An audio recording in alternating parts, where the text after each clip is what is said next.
사람이 자신이 닮고 싶은 모습을 딱 목표로 삼고 그 모습을 닮아갈 때까지 계속 본보기로 바라보는 대상을 우리는 롤 모델이라고 부릅니다.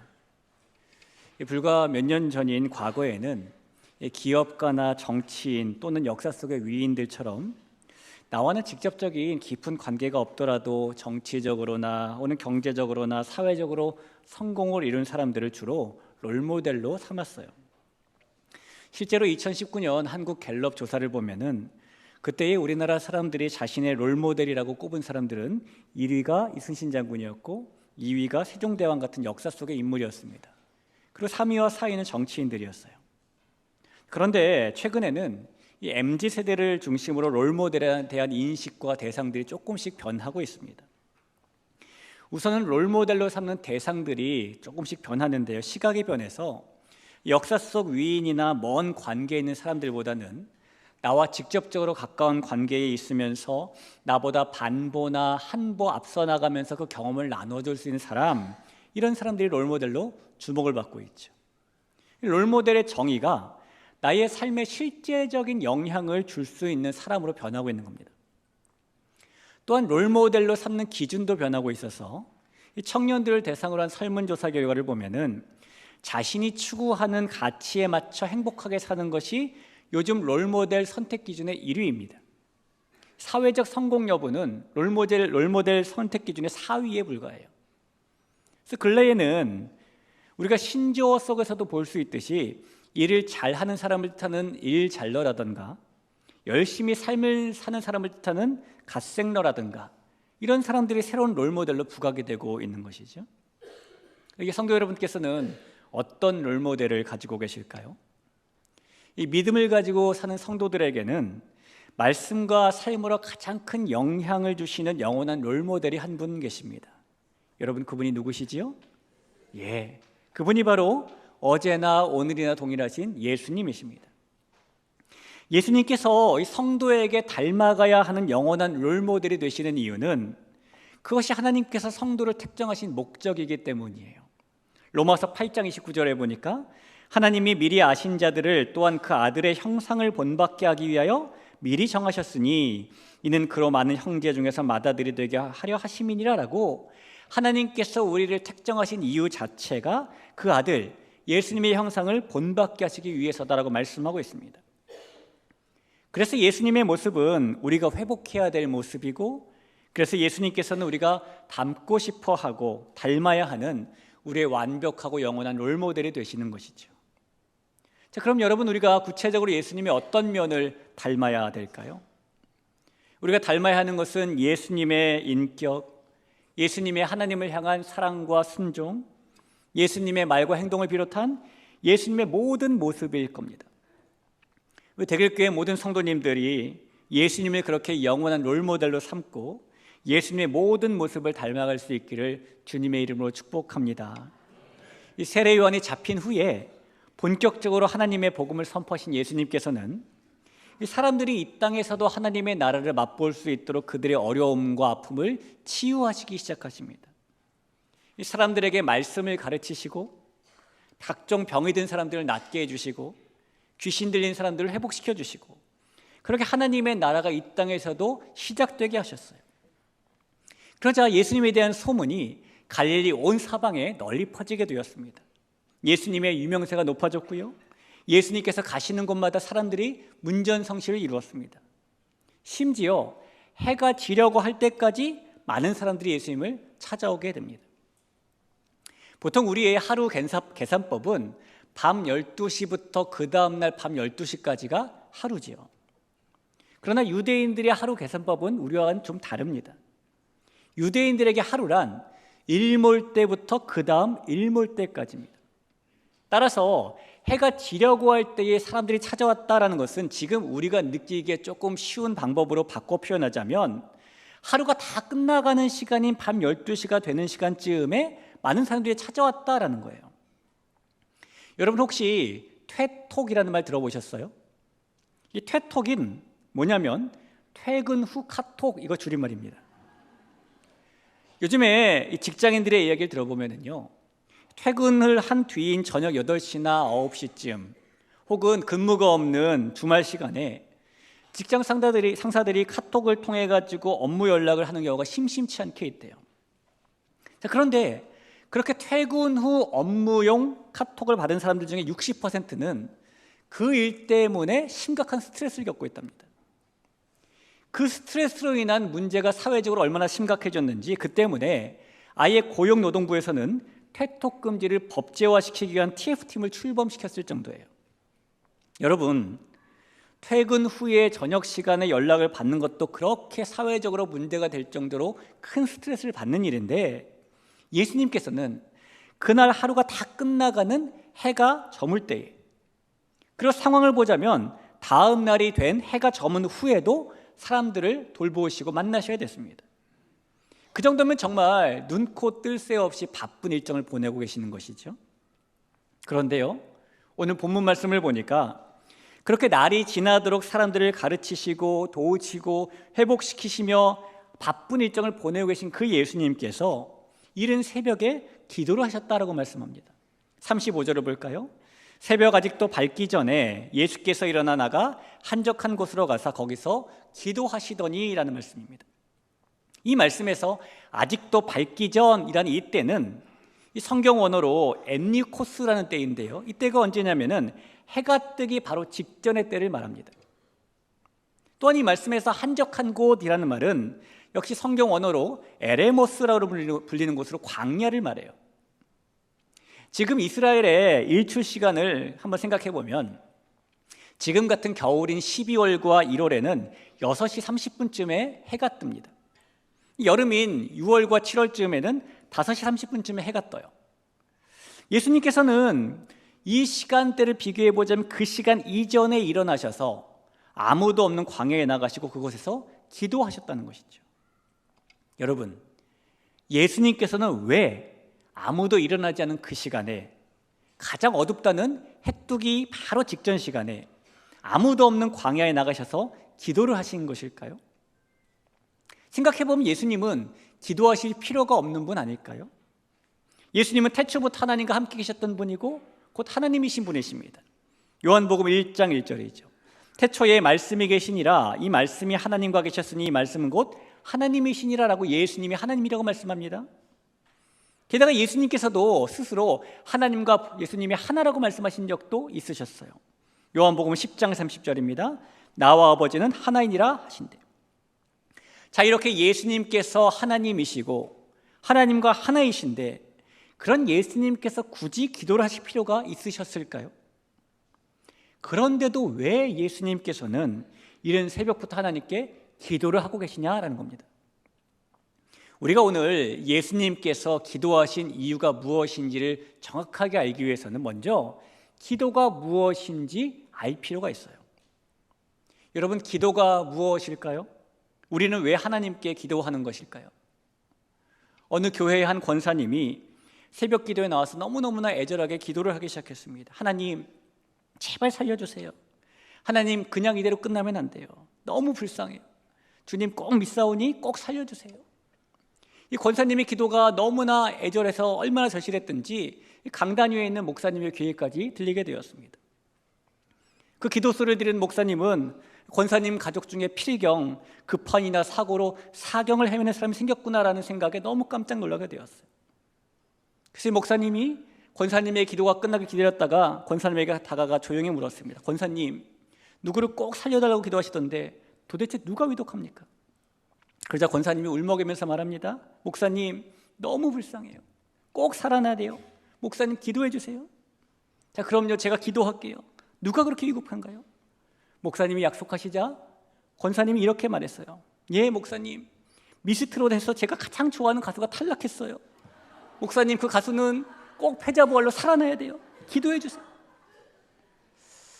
여러분, 기도가 뭡니까? 기도는 우리의 꿈을 이루기 위해 사용하는 도깨비 방망이도 아니고요.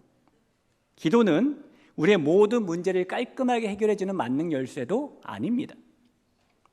기도는 우리의 마음을 평안하게 해주는 신경 안정제도 아니고, 기도는 우리의 감정을 처리하는 감정 처리기도 아니에요.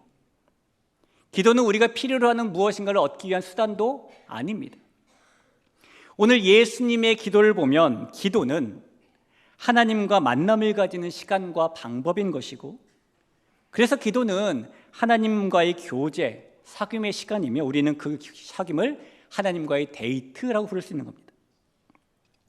요즘 연애를 하는 커플들의 이 데이트에 대한 빅데이터를 보면은 우선 데이트 횟수의 경우 요즘 젊은 커플들은요 일주일에 3회에서 4회 정도 데이트하는 것을 가장 선호한다고 합니다. 물론 연애한 기간에 따라서 조금씩 차이가 있는데 이제 막 사귀기 시작한 커플은 일주일에 3회 이상 데이트하는 것을 선호하고, 사귄 지 3개월 정도 지난 커플들은 일주일에 한 번이나 두 번 정도 데이트하는 걸 선호한대요. 데이트를 할 때 쓰는 비용에 관한 문제를 봐도 과거에는 남자가 모든 비용을 부담하는 게 자연스러웠다면 요즘에는 남자와 여자가 어느 정도 서로 분담하는 것을, 비용을 분담하는 것이 선호된답니다.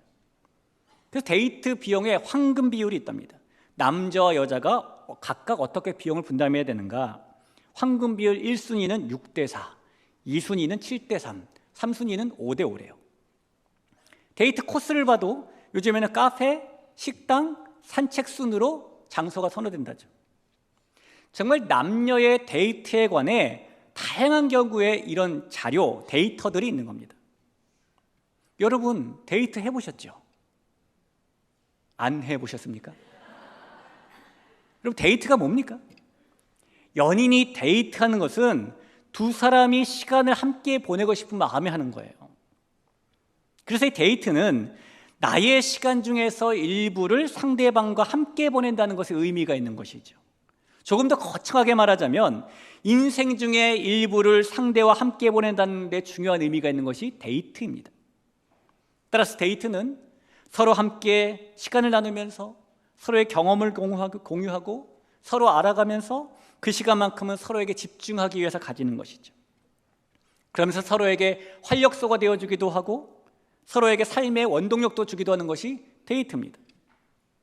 그리고 기도가 바로 하나님의 뜻을 알아가며 하나님의 지식과 능력을 공유받으며 하나님께 집중하는 하나님과의 데이트라는 겁니다. 여러분 기도가 하나님과의 데이트라면 오늘 하나님과 하나이시면서 하나님이신 그 예수님께서 바쁘고 고단하신 중에도 새벽 아직도 밝기 전에 광야에 나가 기도하신 이유가 무엇일까요? 예수님께서 기도하신 이유는 하나님과 단둘이 시간을 보내시며 하나님과 너무 중요한 사귐의 시간을 가지시기 위함이시겠죠. 예수님께서 기도하신 이유는 하나님을 만나며 이 땅에서의 삶과 사역의 원동력을 얻으시기 위함이셨겠죠.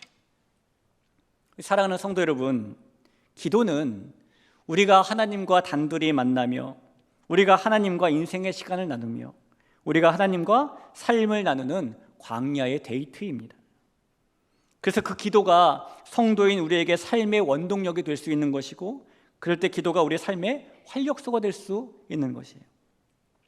우리 귀한 성도 여러분, 이 자리엔 저와 여러분 모두가 예수님께서 그러셨던 것처럼 하나님과 그 시간과 뜻과 마음검을 나누는 그런 기도 시간인 광야의 데이트를 삶의 원동력으로 삼고 살아갈 수 있기를 주님의 이름으로 축원합니다. 사실 예수님께서는 우리에게 기도 영성의 완전한 롤모델이 되시는 분이십니다. 왜냐하면 성경에서 우리에게 끊임없이 비춰주시고 보여주시는 예수님의 모습은 기도하시는 모습이기 때문이에요. 자, 예수님께서 우리의 롤모델로서 보여주신 기도의 모습 몇 가지만 살펴보면, 우선 예수님께서는 이 기도를 너무너무 중요하게 생각하셨어요.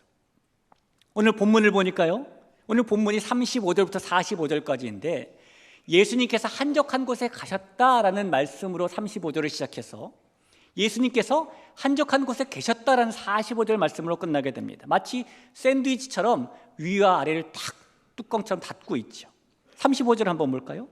새벽 아직도 밝기 전에 예수께서 일어나 나가 한적한 곳으로 가서 거기서 기도하시더니, 자, 본문의 마지막인 45절도 한번 보겠습니다. 그러나 그 사람이 나가서 이 일을 많이 전파하여 널리 퍼지게 하니 그러므로 예수께서 다시는 드러나게 동네에 들어가지 못하시고 오직 바깥 한적한 곳에 계셨으나 사방에서 사람들이 그에게로 나아오더라. 저렇게 한적한 곳에서 시작된 이야기가 한적한 곳의 이야기로 끝나고 있죠. 여러분, 이런 구조는 그 사이에 나열되어 있는 사건들이 예수님께서 한적한 곳에서 보내신 시간과 연관이 있다는 것을 보여주는 것입니다. 또한 이런 구조는 예수님께서 한적한 곳에서 보내신 시간을 중요하게 여기셨다는 것을 보여주는 거예요. 예수님께서는 기도를 중요하게 여기시고 계신 것이죠. 얼마나 예수님께서 기도를 중요하게 여기셨냐면 예수님께서는 때로 그 사역을 중단하고 기도하러 가실 정도로 기도를 중요하게 여기셨어요. 누가복음 5장 15절 16절을 볼까요? 예수의 소문이 더욱 퍼짐에 수많은 무리가 말씀도 듣고 자기 병도 고침을 받고자 하여 모여오되 예수는 물러가사 한적한 곳에서 기도하시니라. 자, 성경은 예수님의 소문이 점점 퍼져나갔고 셀 수 없을 정도로 수많은 사람들이 예수님의 말씀을 들으려고 병 고침을 받으려고 몰려왔는데, 그런데 예수님께서는 그들을 떠나 한적한 곳 광야에 가셔서 기도하셨다라고 말씀하고 있습니다. 여러분, 수많은 사람들이 몰려왔는데 예수님께서는 왜 그들을 마다하시고 한적한 곳으로 가시는 것일까요? 우리가 일반적으로 생각하면은 물 들어왔을 때 노를 저어야 되는 거 아닙니까? 사람들이 몰려왔을 때에 그들에게 복음을 더 전해야 되는 것이고 그들에게 기적의 능력을 더 베풀어야 될 것 같은데 예수님께서는 그러지 않으시고 그들을 오히려 피해 광야로 가셨다는 겁니다. 사람들이 생각보다 너무 감당하기 힘들 정도로 많이 몰려와서 피하신 것일까요? 아니면 손가락 하나 까딱할 힘이 없을 정도로 너무 피곤해서 피하셨던 것일까요? 예수님께서 수많은 사람들을 피해 한적한 곳으로 가신 것은 예수님께는 그 사역 일보다 하나님과의 교제인 광야의 데이트, 기도가 더 중요했기 때문입니다. 대체적으로 많은 사람들은 일을 중시하며 살아갑니다. 그러다 보니까 일이 안 될 때 열심히 기도하게 되죠. 당연한 일입니다. 때로는 반대로 일이 안 될 때, 일이 잘 되고 있기 때문에 기도를 안 하기도 하죠. 당연한 일입니다. 그러나 여러분, 때로는 일에 잘 되고 안 되고에 상관없이 우리는 그 일 자체보다 하나님과의 사귐 시간인 기도를 더 중요하게 여겨야 되는 겁니다. 우리나라 국민 10명 중에 6명, 정확히는 65.3%가 하루에 가족들과 채 1시간도 대화하지 않고 사는 사람들이라고 합니다. 가족들과 한 집에 같이 살고 있는 사람들의 경우에는 그 10명 중에 3명은 30분에서 1시간 사이 정도만 대화를 하루에 가족들과 한다라고 말하고 10명 중에 3명은 하루에 30분도 안 되는 시간만 가족들과 대화를 한다고 해요. 가족들과 떨어져 살고 있는 사람들의 경우에는 10명 중에 9명이 그렇게 살아간답니다. 그런데 너무너무 아이러니한 것은 그러면서도 우리나라 국민 중에 10명 중에 7명이 화목한 가정을 이루기 위한 가정의 필수 조건은 대화라고 생각한다는 겁니다. 여러분, 이렇게 이상한 수치가 말해주는 이야기가 무엇일까요? 많은 사람들이 대화라는 것이 가정의 화목을 위해서 꼭 필요한 것이야라는 걸 너무 잘 알고 있으면서도 실제로는 그 대화를 하지 않는 채 살고 있다는 것이죠. 성도 여러분, 우리는 기도가 우리 영혼의 호흡이라는 것을 잘 알고 있습니다. 그래서 우리가 숨을 쉬지 않으면 죽게 되는 것처럼 기도라는 숨을 때에 맞게 쉬어주어야 한다는 사실도 잘 알고 있죠. 여러분, 우리는 기도란 하나님과 인격적으로 만나는 시간이라는 것도 잘 알고 있습니다. 그래서 그 소중한 시간을 기다리고 계신 하나님을 절대로 바람 맞춰서는 안 된다는 사실도 잘 알고 있어요. 그렇다면 우리가 그런 사실들을 잘 알고 있다면 아는 바대로 따라야 하는 것이겠죠. 사랑하는 성도 여러분, 우리의 인생과 믿음의 가장 중요한 하나님과 만나는 이 광야의 데이트를 그 어떤 것보다도 가장 우선적으로 삼고 살아갈 수 있는 저 여러분 될 수 있기를 간절히 부탁을 드립니다. 자, 우리의 롤모델로서 예수님께서 보여주신 기도의 모습을 또 하나 살펴보면 예수님께서는 하나님과의 데이트를 한 번만 가지신 것이 아니라 주기적으로 자주자주 습관적으로 가지셨어요. 다시 한번 35절 한번 볼까요? 새벽 아직도 밝기 전에 예수께서 일어나 나가 한적한 곳으로 가사 거기서 기도하시더니라고 말하는데, 이 기도하시더니라는 말을 성경 원어로 보면 우리나라 국어 시제에는 없는 미완료 시제라는 게 사용됩니다. 이 성경 원어의 미완료 시제는 이런 뜻이 있어요. 이런 일이 과거에 일어났는데 한 번 일어나는 것이 아니라 과거에 계속해서 반복적으로 습관적으로 일어났다라는 걸 표시할 때 이 시제를 씁니다. 자, 그래서 예수님께서 새벽 아직도 밝기 전에 광야로 나가셔서 기도하셨다라는 말씀이 그런 미완료 시제로 쓰였다라는 것은 예수님께서 어쩌다 그날 한번 새벽에 기도하신 것이 아니라 예수님께서 늘상 습관적으로 그렇게 기도하셨다는 사실을 우리에게 보여주는 거예요. 여러분, 사람은 누구나 급할 때 도움의 손길을 찾죠. 그럴 때 당연히 도움의 손길을 찾아야 합니다. 그런데 때로는 우리에게 기도도 그렇게 급할 때만 하나님을 찾는 모습으로 나타날 때가 있는 것이 사실이죠.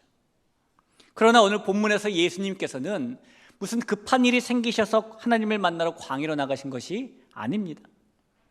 예수님께서는 오롯이 하나님과의 만남, 하나님과의 데이트가 필요하셔서 나가신 것뿐이에요. 그렇기 때문에 급할 때 그때만 하나님을 만나려고 하는 것은 그다지 바람직한 데이트의 모습이 아니겠죠.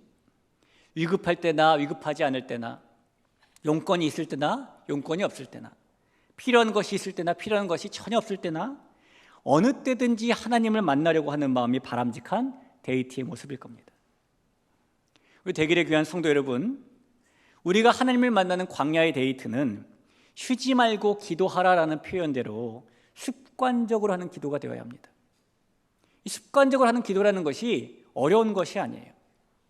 이미 우리가 가지고 있는 습관에 기도를 접합시키기만 하면 됩니다.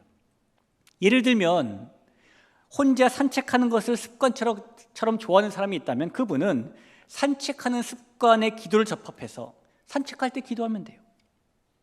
운전하는 일이 많으신 분은 운전이라는 습관에 기도를 접합해서 운전하면서 기도하면 됩니다. 계단을 오르락 내리락 할 때에도 매일 만나는 계단이라는 습관에 기도를 접합하고, 집에서 설거지나 청소를 할 때에도 매일이라는 일상이라는 습관에 기도를 접합시키고, 그렇게 어쩌다 만나는 광야의 데이트가 아니라 예수님처럼 습관이라고 부를 수 있을 정도로 만나는 광야의 데이트를 우리가 가져야 하는 겁니다. 우리 성도 여러분, 기도를 통해 만나는 하나님과의 데이트를 어쩌다 데이트가 아니라 날마다 데이트로 만들어 나가는 저 여러분 될 수 있기를 간절히 바랍니다.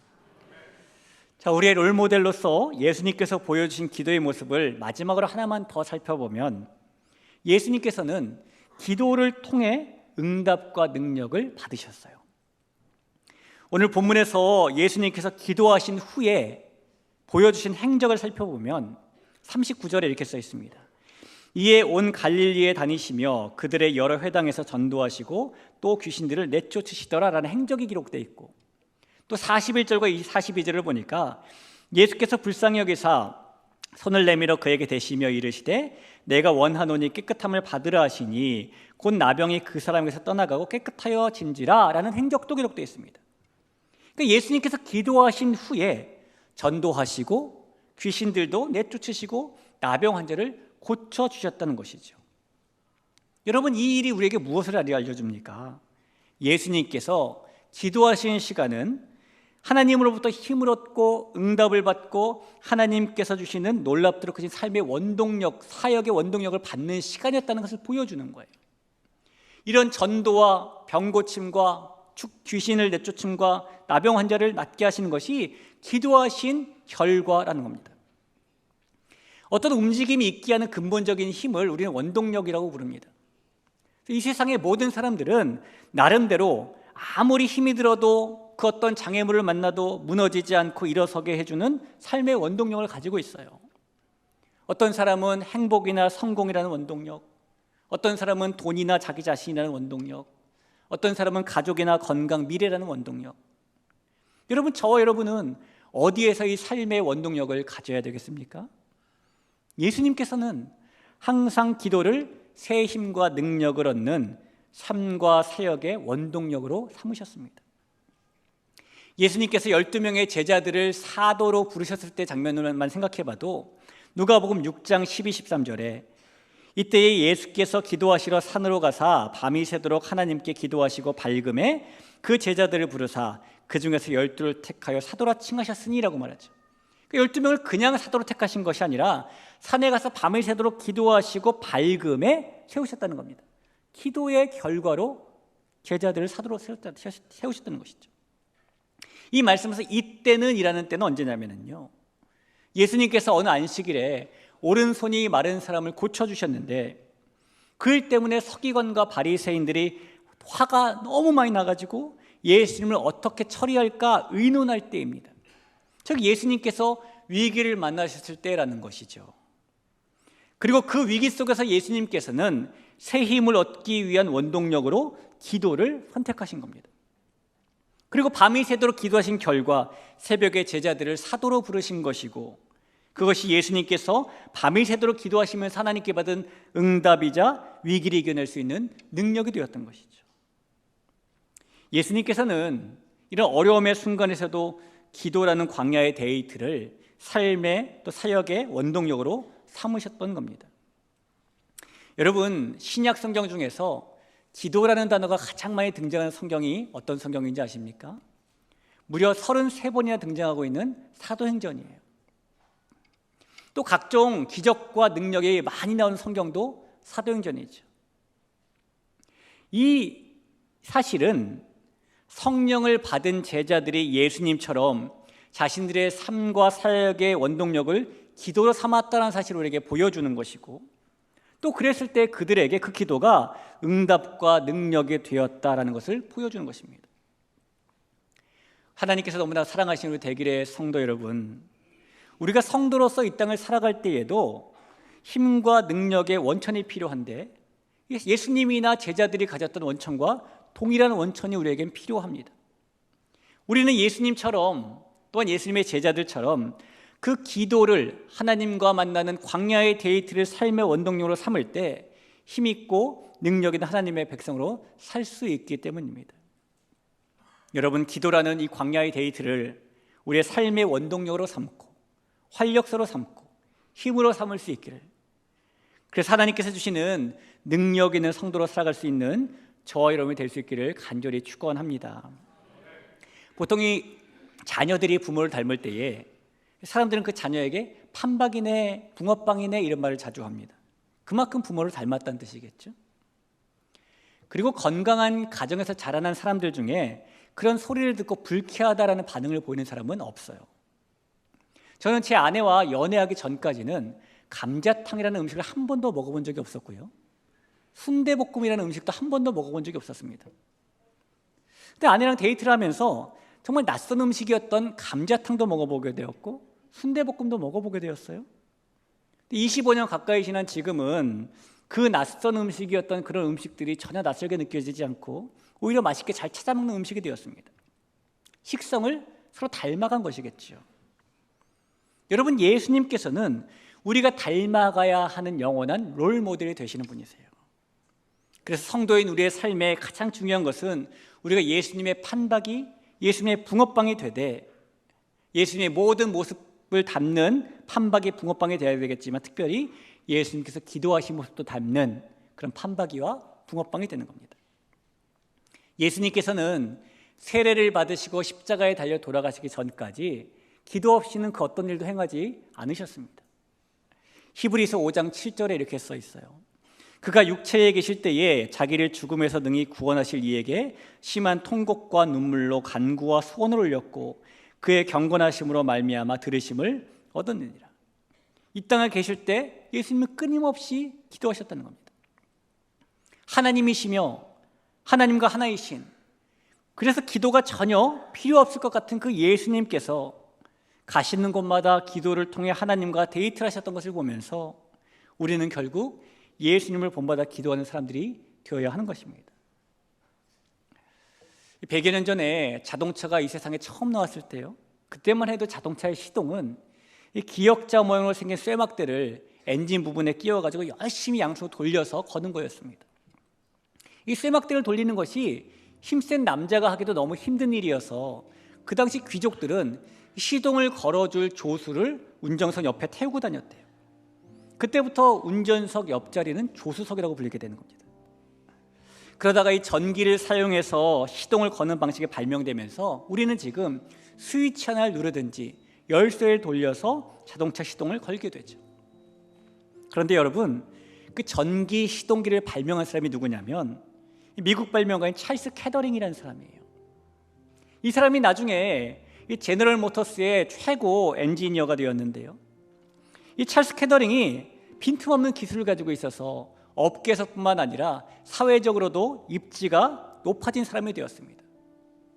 어느 한 모임에서 그 모임의 사회자가 이 찰스 캐더링의 손을 높이 번쩍 들고 이렇게 물었어요. 캐더링 씨, 이 손으로 한 일 중에 가장 중요한 일이 무엇이었습니까? 그리고 사회자를 포함한 이 모임에 참석한 사람들은 자동차 시동이라는 말을 예상했어요. 그런데 그때 그가 이렇게 대답합니다. 이 손으로 한 일 중에 가장 중요한 일은 두 손을 붙잡고 기도한 일입니다. 성도 여러분, 우리가 이 손으로 할 수 있는 가장 중요한 일도 두 손을 잡고 기도하는 일입니다. 우리가 이 손으로 해야 될 가장 위대한 일도 광야의 데이트로 우리를 만나주시는 하나님의 손을 살포시 잡는 일입니다. 우리의 삶의 가장 위대하고 중요한 일은 하나님과 만나는 광야의 데이트를 하는 거예요. 이제 시작된 지 20여일이 조금 지난 2024년, 저와 여러분이 기도라는 하나님의 그 데이트를 사모하며 광야로 나아갈 수 있기를 간절히 바랍니다. 그럴 때 하나님께서 우리를 만나주시고 우리를 만져주시고 그 힘과 능력으로 응답으로 채워주심을 믿으시기를 간절히 축원합니다.